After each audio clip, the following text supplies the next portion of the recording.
안녕하십니까? 네, 장막회 이후에 장막회 때 받은 은혜로 한 주를 잘 하셨습니까? 네. 시간이 참 빠르다는 것을 다들 저보다 더 많이 느끼실 것 같습니다. 오늘은 교회 요람의 제 7장입니다. 네, 그래도 시간이 잘 가는 게 느껴지는 게 벌써 7장까지 왔습니다. 7장의 제목은 뭐죠? 교적이에요. 그런데 오늘 우리 김현주 집사님께서 오늘 말씀을 통해서 그리스도의 은혜와 또 영적 충만과 재림을 사모할 수 있게끔 말씀해달라고 기도했는데요. 제가 하나님께 같이 기도했습니다.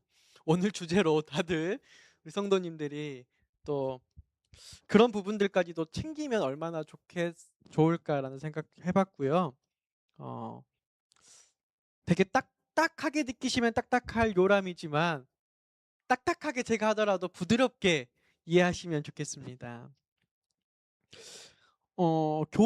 교적은 누군가 우리 교회에 입교하는 것에 대한 부분을 말하는데요. 행정적으로 보니까 우리 교회에 입교하는 데는 네 가지 통로들이 있는 것 같습니다. 뭐가 있을까요? 첫 번째로, 네, 침례를 통해서 입교하는 경우입니다. 대부분의 경우죠. 두 번째로, 네, 다른 교회에서 이렇게 이사를 오서 우리가 전적 요청이라 하죠. 그래서 사무회에서 입교 결의를 하는 경우가 있습니다. 세 번째로는 이제 이 두 가지가 거의 대부분이고요. 장로님 뭐라고요? 아, 태어나도 바로 우리 교인이 되지 않습니다. 네, 농명책에는 들어가지 않아요. 농명책에는. 그래서 내 개종을 하더라도 침례를 받고 들어와야 됩니다. 다만 어떤 경우가 있냐면 침례교회에서 침례를 받고 온 교인은 이 방법을 통해서 들어올 수가 있는데 그것이 바로 신앙 고백입니다. 네. 이렇게 크게 세 가지고요. 또 한 가지를 굳이 넣자면 재침례입니다. 재침례. 네, 내가 침례를 받았으나 교회를 배도했거나 내가 굉장히 뭐 내가 신앙을 완전히 진리를 버리고 마음대로 살다가 다시금 내가 침례를 받기 원하는 간절한 마음이 있는 분들이 재침례를 하는 경우가 있다고 하는데 저는 한 번 해봤습니다. 네. 물론 제가 침례를 줄 수 있는 상황이지만 제가 목회하면서 한 번 해봤고 강력한 요청이 있었죠. 네, 네, 제가 재침 얘기하는데 여기서 강우철 집사님 하길래 제가 깜짝 놀랐습니다. 네, 강우철 집사님 재침례 받아야 된다고 말씀하신 줄 그런 거 아니죠? 네, 네, 네, 그래서 특별히 침례에 대한 부분인데요. 여러분이 내일 침례식이 있습니다. 근데 침례는 어떻게 행해지는 거냐면요. 그냥 의례적으로 매번 하던 대로 침례를 받는 게 아니라 우리 교회 직원들과 교회 성도들이 이 침례식이 감동적인 침례식이 될 수 있도록 노력해야 합니다. 맞습니까? 침례식은 우리 교회에서 할 수 있는 가장 큰 축제 중에 축제입니다. 근데 저희가 때때로 그걸 잊어버릴 때가 있어요. 물론 어떤 굉장히 감동적인 영혼 구원의 결과로서 일어나는 침례식 때는 그렇게 될 수도 있는데요.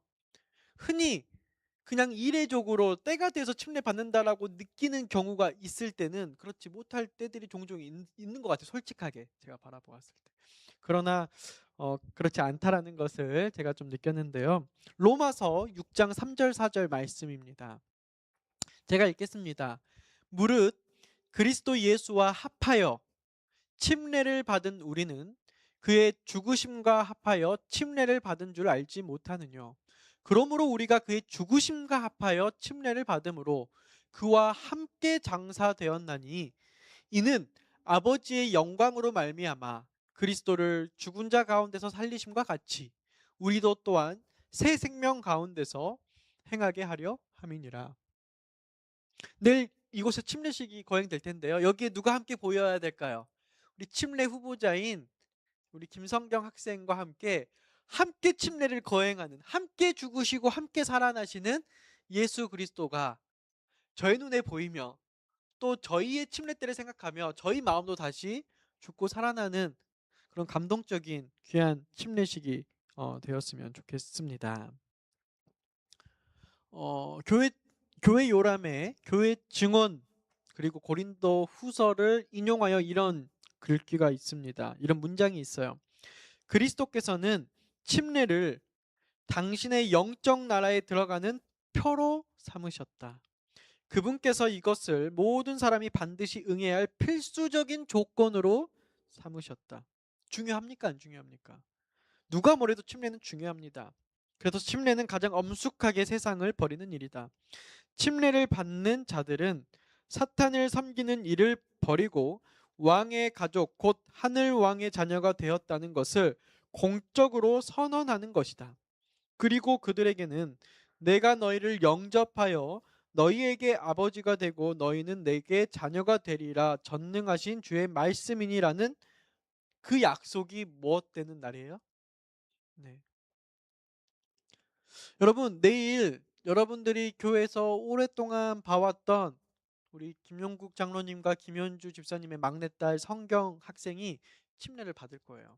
그런데 뭐 당장에 저는 부모님부터서 굉장히 기쁘면서도 이 침례가 과연 그런 침례인가?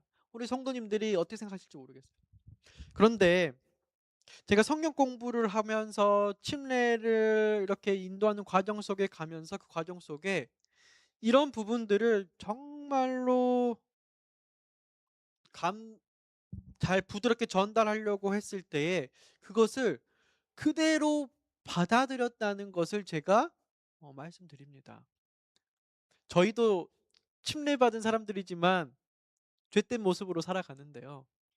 그 과정 속에서 정말로 그 예수 그리스도의 약속하심과 세상을 버리는 일에 함께 하겠다는 결심이 어, 이 안에 있었습니다. 그래서 침례는 교회에 입문하는 뭐다? 대로이다. 침례는 근본적으로 그리스도의 구원하시는 언약에 들어가는 서약이며 침례는 하나님의 가족으로 받아들여지는 엄숙하지만 기쁜 환영으로 여겨져야 한다. 그래서 저희들이 침례식이 딱 끝나면은요 하는 게 뭐죠? 네? 네. 우리 추순심 집사님 정답입니다. 때때로 저부터서 이제 침례식 끝났으니까 뭐 하는 시간을 생각하냐면 우리 교회로 들어오는 것을 입교하는 결의하는 시간이라고 생각하는데요. 물론 그것도 필요하지만 이 교회 요람은 반드시 침례를 받고 교회에 들어온 그 교인들을 대상으로 환영하는 시간을 가지라고 되어 있어요. 이거 환영식입니다. 이름 자체가. 침례식이 끝나자마자 환영식이 진행되는 것입니다. 그리고 교회 요람에 뭐라고 나와 있냐면 침례식이 있는 날 저녁 식사는 특별한 일이 없는 한 침례자를 불러서 교회가 파티를 해야 된다라고 교회람에 적혀 있어요. 혹시 이때까지 순천 참빛교회 그렇게 해 오셨습니까? 그렇게는 안 했습니까? 점심 때. 근데 저녁 시간에 하라고 구체적으로 되어 있는 걸 제가 그전에도 저 잘 못 본 것 같거든요. 그렇게 많이 읽었는데. 그렇게 돼 있어서 시키는 건 해야겠다라는 생각도 들기도 하고 그게 중요할 수 있겠다라는 생각도 들었습니다. 근데 무슨 일이 겹치면은요 같이 이렇게 하든지 어쨌든 맥락이 해야 된다라는 게 중요한 게 아니라 뭘 해야 된다는 거예요. 우리가 침례식 하면 딱 끝이 아니라 침례식 끝난 이후로 뭐도 그만큼 중요하다. 환영식이 중요한 거고 그 환영식은 온 교인들이 그것을 침례자들이 느낄 수 있도록 해줘야 되는 부분입니다. 그러면 감동적인 침례식이 되겠습니까? 네. 그리고 그 침례식에 무슨 일을 하라고 되어 있냐면 제가 이번에 너무 감사한 게요. 아마 그냥 이 교회 요람 설교가 없었으면 안 봤을 것 같아요. 그거를. 침례 이 교족에 대한 부분에 들어있기 때문에 제가 안 살펴보고 그냥 의례적으로 제가 늘 해왔던 대로 했을 것 같은데 잘 살펴보니까 영적 후견위를 곧바로 세우라고 되어 있습니다. 그러니까 침례 주고 끝나는 게 아니라 교인들 앞에서 이제 침례 받아서 막 태어난 이 교회 입교한 새 신자에게 교회의 영적 후견인을 그 자리에서 사람들 앞에 세워서 그 자리에서 이 성경일을 위해서 얼마의 기간 동안 혹은 앞으로 교회가 정하는 영적 후견인을 그 자리에 정하라는 거예요. 저희가 보통 뭐 하죠? 결의문하고 선물 증정식하고 침례 증서 증사하고 꽃다발 주고 서로 이렇게 인사하면서 기도 끝나잖아요. 근데 그 가운데 영적 후견인을 정해서 세워주고 또 환영식 교회에서 하겠지만 혹 교회가 여건이 가능하면 저녁에 이렇게 면회해서 정말 축하한다. 오늘은 너의 날이다 해주면 좋을까요? 상상해 봤는데 굉장히 교회가 해줄 수 있는 좋은 일인 것 같아요. 아, 정말요? 아, 그렇습니다. 잘하시네요. 그래서 저는 그 영적 후견인을 누구로 할까 생각을 많이 해봤거든요. 근데 교회 요람에 그게 적혀져 있어요. 제가. 네.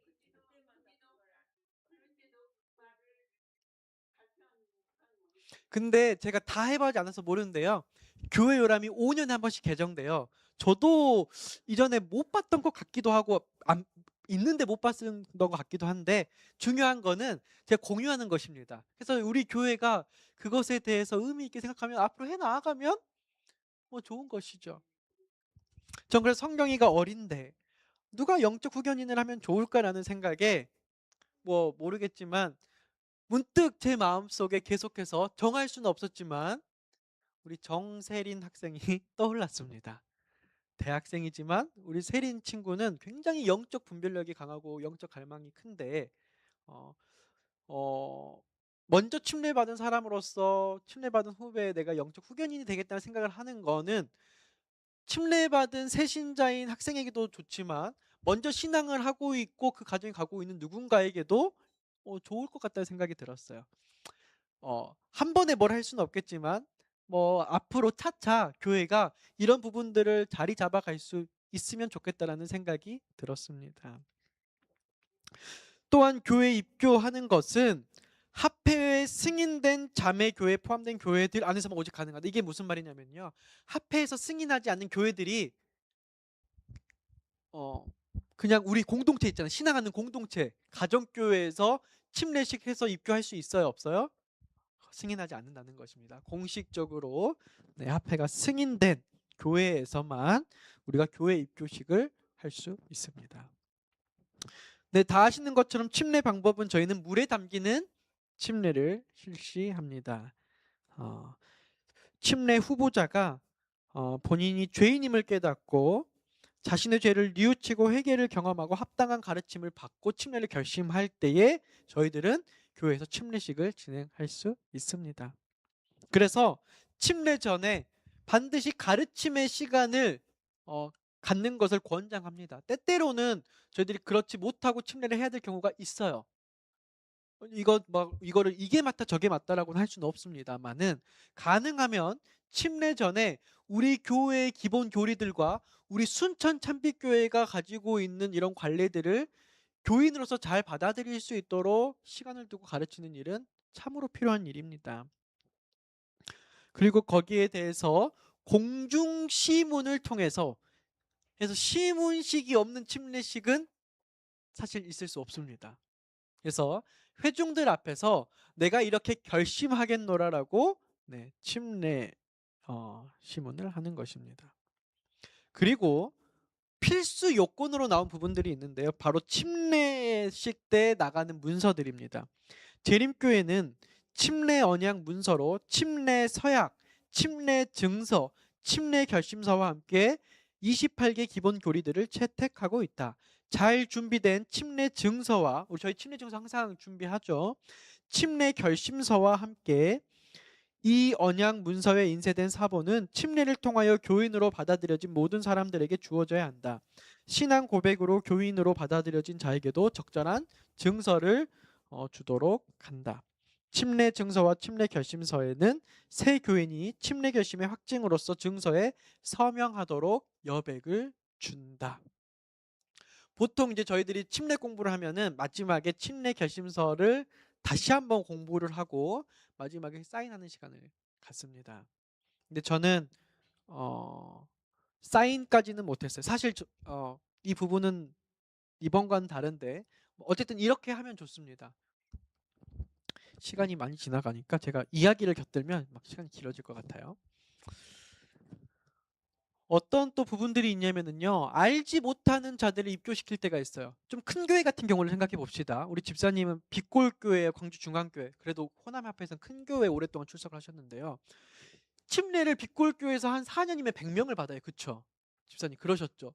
한 분기별로 한 15, 20명씩 오는데 교인들은 그때 거의 처음 보는 것 같아요. 침례 받는데.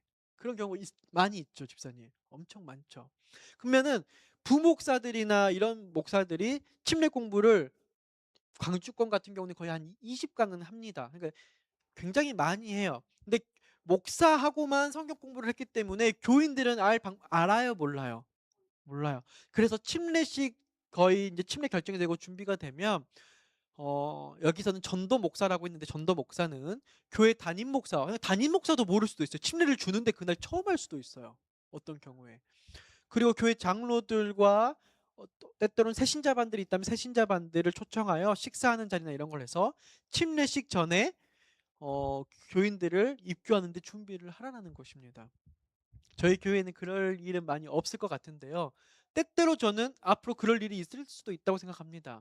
왜냐하면은 예를 들면은 우리 최수영 집사님이 구도자를 한 명 데려왔는데 교회는 나오지 않아요. 근데 주중이나 이럴 때 성경 공부를 했고 그러다 보니까 교회 입교하기를 바랬고 이렇게 올 수 있는데 그 전에 우리 장로님들하고 우리 예를 들면은 수석 집사님들 이렇게 있으면 교인 전체는 아니어도 먼저 이렇게 서로 친해질 수 있고 또 서로 알아갈 수 있는 시간들을 마련하는 것이 필요할까요? 네, 아주 좋겠죠. 그렇습니다. 우리 침례식 준비에 대해서는요. 남집사는 필요한 준비를 하고 남자 후보자들이 물에 들어가고 나오는 일을 도와주게끔 되어 있습니다. 제가 우리 이번 침례식을 준비하면서 얘기하는데 침례탕을 제가 청소도 하고 싶고 물이 한 지금 4년 만에 하는 것 같아요. 4년 만에. 물이 받아지는지도 확인해보고 싶고 빠지는지도 확인해보고 싶고 해서 제가 이명철 목사님한테도 전화를 해봐서 어떻게 했는지도 막 물어보고 하는데 우리 이한나 집사님이 목사님 그런 거 신경 안 써도 된다고. 우리 다 남집사님들이 어련히 잘한다고. 제가 그래서 딱 그거 믿고 더 이상 이렇게 안 했습니다. 그래서 오늘 가기 전에 그래도 한번 조금 확인해 보시면 좋을 것 같아요. 그래서 우리 남성분들은 침례식 할 때 이런 부분들을 다 돕는 일들이 집사의 직무입니다. 여집사님들은 혹 여자 침례 후보자들이 있을 경우에는 환복하고 말리고 이렇게 이동할 때 물을 닦고 이런 부분들을 도와주는 일들이 있겠죠. 잘 하실 것으로 생각됩니다. 그리고 후보자들의 의복은 무거운 천으로 하는 것이 적당하고 침례복이 없을 때는 단정한 옷을 입도록 한다. 이렇게 되어 있어요. 그리고 이제 목사 요람과 목회자 이렇게 예식 교육 때는 침례복에는 반드시 밑에 뭘 달라 그래요? 아십니까? 네, 납 이런 것들을 달아서 여성분들이 침례를 받을 때 물에 떠버리잖아요. 그래서 민망한 일들이나 불편한 일들이 생기지 않도록 침례식은 제 침례복에도 여기 다 납이 달려 있습니다. 이렇게 있는 것들을 잘 준비하면 좋겠는데요. 아마 저희 침례복은 무거운 천으로 돼 있어서 막 뜨는 그런 일은 없었다라고 이렇게 해요. 해왔던 부분이 잘 되어 있을 것 같습니다. 이런 부분들은 침례식이 어수선해지지 않도록 철저한 준비를 하나에 말하는 것입니다. 예를 들어서 해서 잘 준비된 침례식을 하면 되고요. 환영식을 갖는다. 요약하면 이렇게 되어 있습니다. 재침례는 다른 교단에서 온 교인들이에요. 침례교회에서 온 교인들 침례를 받고 이건 이 부분은 그게 아니고요. 재침례는 하나님을 두려워하는 마음으로 각자가 양심적으로 자신의 입장을 밝혀야 할 성질의 것이다. 여기에 어떤 강요도 할 수 없고요. 재침례는 본인의 선택입니다. 그러나 재침례가 너무 감정적으로 반복되지 않도록 교회는 주의해야 될 필요가 있습니다. 그래서 이 재침례를 하지 않아도 우리가 회심할 수 있도록 교회는 성만찬 예식을 분기별로 할 수 있게끔 되어 있습니다. 또 재침례가 배도했을 경우에는 그러니까 그전에 이제 이런 부분 재침례를 이렇게 본인의 선택에 의해서 할 수 있고 지지하지 않지만 엘렌 G 화이트이 교회를 배도했던 사람들에게, 교회를 출교당했던 사람들에게는 재침례를 하는 것을 적극적으로 지지하고 있습니다. 성경 내에서 재침례에 대한 어떤 부분들을 저희들이 성격적 근거로 할 수 있는 부분은 없어요, 사실상. 그러나 왜냐하면 한 번 요한에게 침례를 받았다 할지라도 우리가 다시 그리스도의 침례를 받을 필요가 없는 것처럼 저희들이 교회 안에서 하는 것들이 있지만, 그래도 본인이 형식적인 침례를 받고 전혀 진리 생활하지도 않고 교회를 배도했었고 이렇게 했던 사람이 회심하고 진리를 맞이하고 왔을 때는 이것이 분명히 그리스도 안에 죽고 살아나는 경험하는 그런 중요한 하나의 예식이 될 수 있기 때문에 이럴 때는 재침례를 또 하도록 지지할 수 있습니다. 네, 그래서 부적절한 재침례는 하지 않도록 이렇게 제가 미리 언급을 아까 잠깐 드렸습니다. 또 다른 게 무엇이냐면 신앙 고백으로 입교하는 거예요. 다른 교단에서 오늘 네, 이것도 다른 얘기로 갈 수 있으니까 말고, 우리 제7일 안식일 예수 재림교회만 침례를 받는 게 아니죠. 네, 저희가 침례를 받아들이는 것은 어, 대실망 이후에 제7일 침례교에서 우리가 가져온 침례의 진리, 유아 세례를 금지하고 어린 사람이 침례받는 것을 우리가 부정하는 교리를 성경적이라고 채택하면서 우리 제7일 안식일 예수 재림교회가 다른 교단에 있는 침례를 가져온 것뿐입니다. 그래서 다른 교단에서 침례를 받았지만 우리 교단으로 개혁 혹은 개종하신 분들에 의해서는 침례식을 따로 새로 할 필요가 없습니다. 그냥 신앙 고백으로 침례는 이분이 받았기 때문에 오면 됩니다. 또한 여러 정세의 어려움으로 전적 요청서가 가고 입교 청구서가 오고 가야 되는데 이것을 부득이하게 할 수 없는 경우에는 그분이 신실한 신자임을 저희들이 잘 이해하고 그것을 어, 이해할 수 있을 때 저희들이 신앙 고백으로서 교회로 입교할 수 있습니다. 3번 제7일 안식일 예수 재림교인으로서 자신이 입교한 교회로부터 전적 요청에 대한 아무런 회신을 받지 못한 사람, 이런 경우에는 합회의 도움을 요청할 수 있다. 요청받은 교회가 다른 합회에 속할 경우에는 양합회의 도움을 구할 수 있다. 네.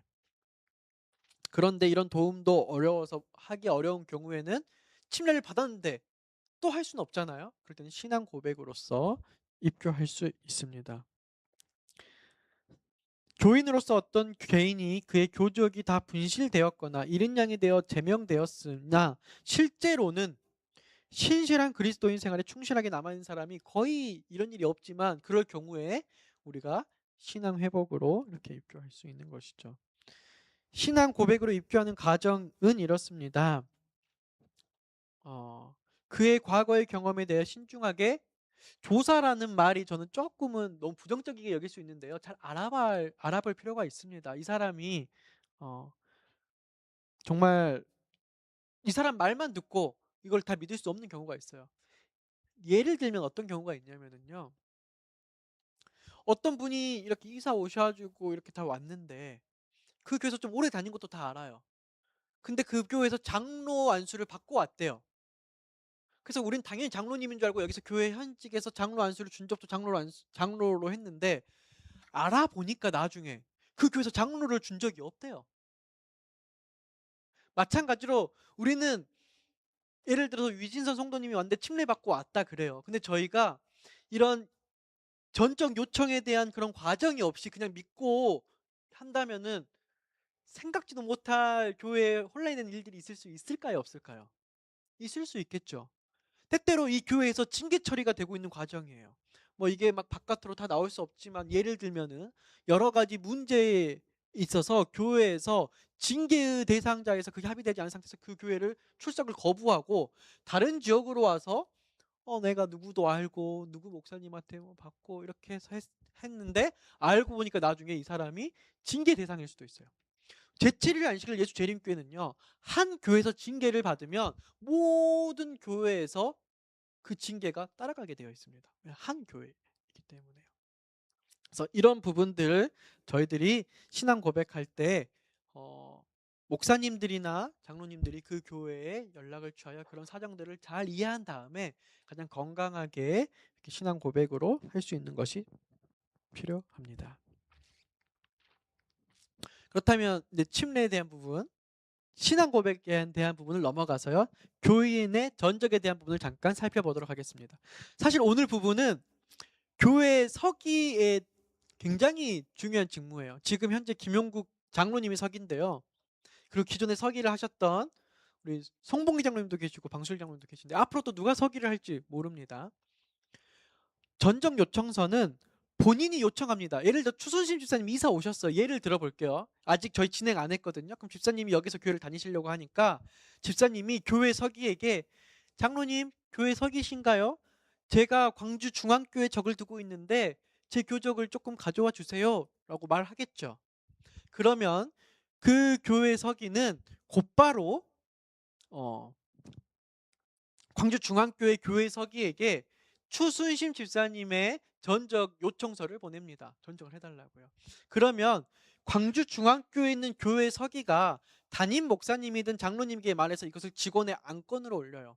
그래서 직원회에서 바로 그 다음에 있을 공중집회 사무회 때 사무회를 열어서 교회가 입교 청구서를 보낼 수 있는 결의를 할 수 있도록 추천 결의를 하는 것입니다.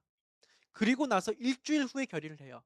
왜 일주일 후에 하는 이유는 일주일 후에.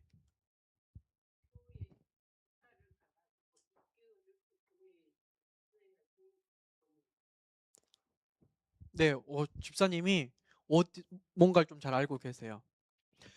교회 요람에 뭐라고 되어 있냐면 어떤 한 사람이 어디에 가서 6개월 이상을 머물 것 같으면 전적 요청을 반드시 해야 된다고 되어 있어요. 근데 이거를 간혹 잘못 목사님들이 아시고 교적을 안 보내주고 싶은 목사님들이 있으세요. 굉장히 많아요. 그래서 우리 6개월 뒤에 하자 그래요. 그러면 6개월 뒤에 하려다가 다 잊어버리고 사람은 교회는 넘어가는데 이 전적 요청에 하나도 안 돼 있어서요. 전산이 엉망이 되는 경우가 너무 많습니다. 근데 제가 정정해 드릴게요. 누군가 이사를 가서 그 교회에 6개월을 출석할 것 같으면 전적 요청서를 보내라고 교회 요람을 말하고 있습니다. 근데 잘 안 하려고 그래요. 영구적 할 게 아니면. 되게 정서적으로. 어쨌든 넘어갑니다. 저는 교회 요람을 말씀드리는 거예요. 그래서 일주일 후 결의라는 뭐냐면 이분이 거기로 가면 안 되거나 문제 있는 경우가 있어요. 이분이 여기서 아동학대가 심했어.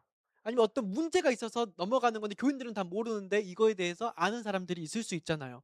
그것을 저 이의제기 있습니다라고 해서 교회 전체 사무에서 할 수 없기 때문에 그 사람은 의장 담임 목사님에게 찾아와서 이런 문제를 하면은 그것을 직원회로 가서 심의를 할 수가 있어요. 교인들 앞에서 하는 게 아니라. 그렇기 때문에 이 결의를 일주일로 그 자리에서 바로 결의를 하지 않는 데가 이게 있습니다. 입교 청교서도 마찬가지예요. 그럼 받으면은 입교를 원하는 곳에 있는 서기가 왔으니까 이걸 직원 목사님과 장로님께 말해서 안건으로 만들어서 직원에 올려서 직원회가 바로 사무회에 추인하는 추인 결의를 한 다음에 입교를 하게 됩니다. 그러면 이제 입교 통지서를 보내거든요. 그러면 다시 입교 통지서를 받은 교회에서는 이 교회에서 입교를 했구나라고 통지를 보내줬으니까 그때 그 교회 농명책에서 그 이름을 지워도 되는 것입니다. 우리가 입교 청구서를 보냈다고 바로 지우면 안 돼요. 거기서 통지서가 다시 왔을 때까지는 기다리고 있어야 돼요. 좀 복잡할 수 있고요. 지금은 이것을 전산으로 하기 때문에 이런 원리와 내용들을 이해하시면 되겠습니다. 그리고 저는 이순천 참빛교회도 서기가 이 역할을 조만간 빨리 할 수 있게 되기를 바랍니다. 서기가 이것들을 하는 교회들이 정말 건강한 교회들이에요. 그리고 네, 이 정도로 하고 또 자세한 부분은 이제 책 읽어보고 좀 이렇게 하시면 됩니다. 저희가 큰 틀에서 했고요. 입교 청교서를 보낸 교회 서기는 교적을 옮겨가는 교인에 대하여 해당 교회 입교 통지서를 받을 때까지 그의 이름을 농명책에서 지우지 않는다. 이 방법을 따르지 않으면 전적하는 동안 그 교인의 교적이 어느 교회에도 기재되어 있지 않게 되므로 반드시 이 방법을 따라야 한다. 교회 요람은 반드시 따라야 한다라고 말하고 있습니다. 그래서 이 부분은 좀 넘어가도록 하겠습니다. 입교되지 못한 경우들이 있어요. 근데 저는 한 번도 본 적은 없어요. 그런 일이 거의 없지만 그냥 이런 일도 있다. 징계 중에 있는 교인들이라든지. 또 마지막 경우가 있어요. 교회는 어떠한 경우에든지 본인의 동의나 요구 없이 입교 청구를 하지 말 것이며 마찬가지로 입교하지 말 것이다. 그러니까 본인이 동의하지 않으면 우리는 아무것도 할 수 없습니다. 그래서 가장 이 전적에 대한 먼저는 본인 동의에 달려 있어요. 그러니까 제가 가는 교회마다 전적으로 옮기지 않고 싶어 하는 교인들이 있어요. 마치 내 주민등록증에 그 본가가 내가 지금 이곳 살고 있지만 남겨두고 싶은 그 심리적 마음이 있을 수도 있잖아요. 근데 사실상은 여기도 교적 정례대리를 와서 계속 합회에서는 교적을 알맞게 하라고 하는데 그게 아무리 설득이 안 되고 본인이 그게 마음이 원치 않으면 할 수는 없습니다. 그래서 이 모든 것은 본인의 동의에 있고 그걸 강제로 어느 이 교회든 저 교회든 보내는 교회든 받는 교회든 마음대로 할 수 없다는 점이 있습니다. 이게 어디까지 연결되냐면은요. 어디 나오는데 이럴 경우가 없겠지만 교회 서기는 교회 서기는 어떤 교인이 와서 이 농명청에서 내 이름을 지워달라라고 하면은 이거를 직원회나 사무의 결의나 토론 없이 곧바로 지워야 합니다. 그러니까 본인의 의지가 가장 강력합니다. 농명책에서는 이 춘천 참빛의 제 농명책 이름을 지어주세요라고 본인이 말하면 우리가 도리적으로 설득할 수 있겠죠. 아, 왜 그러세요? 우리 기도해 봅시다. 이렇게 하겠지만 이제 결과적으로 이거를 직원회나 사무에 가서 할 수 있는 부분이 아니라요.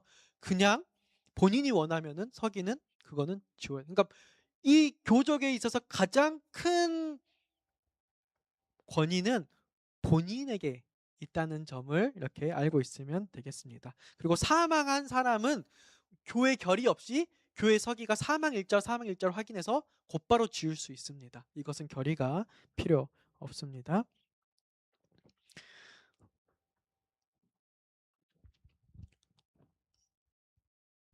네, 이 정도면은 이제 교회 요람에 있는 부분들을 제가 정말 모든 부분들을 다 하지는 않고 저희들이 이해할 수 있는 부분들을 좀 다룬 것 같습니다. 교회를 오래 다녀도 이런 부분 저희들 잘 모르는 경우가 있지 않습니까? 근데 중요치 않다고 생각할 수도 있어요. 전 그 말에 동의합니다. 꼭 이대로 안 해도 교회 선교에 아무 문제 없을 수도 있습니다. 그럼에도 불구하고 제가 왜 이것을 하는 이유는 교회가 운영되는 데는 약속이 필요합니다. 이 방법도 맞을 수 있고 저 방법도 맞을 수 있는데요. 저희들이 약속이 없으면 어떠한 일이 일어났을 때 불필요한 에너지가 소비됩니다. 이게 맞다, 저게 맞다, 이래야 된다, 저래야 된다 이러면서 저희 방향이 틀어질 수가 있어요. 그래서 교회는 교회 요람을 통하여 우리들은 이러한 원칙을 가지고 그래서 교회 요람에 있는 원칙들은 교회가 바꿀 수 없습니다. 이건 교회가 따라가야 하는 부분입니다. 그래서 큰 틀에서 작은 부분들은 교회들이 이렇게 저렇게 할 수 있겠지만 이 원리들을 가지고 교회가 연합돼서 통일되게 교적을 해야만 합니다. 왜 교적이 중요하냐면 여러분 선거 처리되면은요 교회 직원을 뽑아요. 선거위원회가 결성이 돼서 교회 직원을 선출할 때가 됩니다. 직원을 선출하고 혹은 총회 때 되면 합회에 교회 총회 대표자를 보내야 되는데 교회에 교적이 없으면 할 수 있을까요? 없을까요? 물론 없는 데서도요. 제가 보니까요. 교적도 없는데 안교장도 하시고 막 수석장로도 하시고 막 이런 분들이 제가 교회 가보니까 있더라고요. 그냥.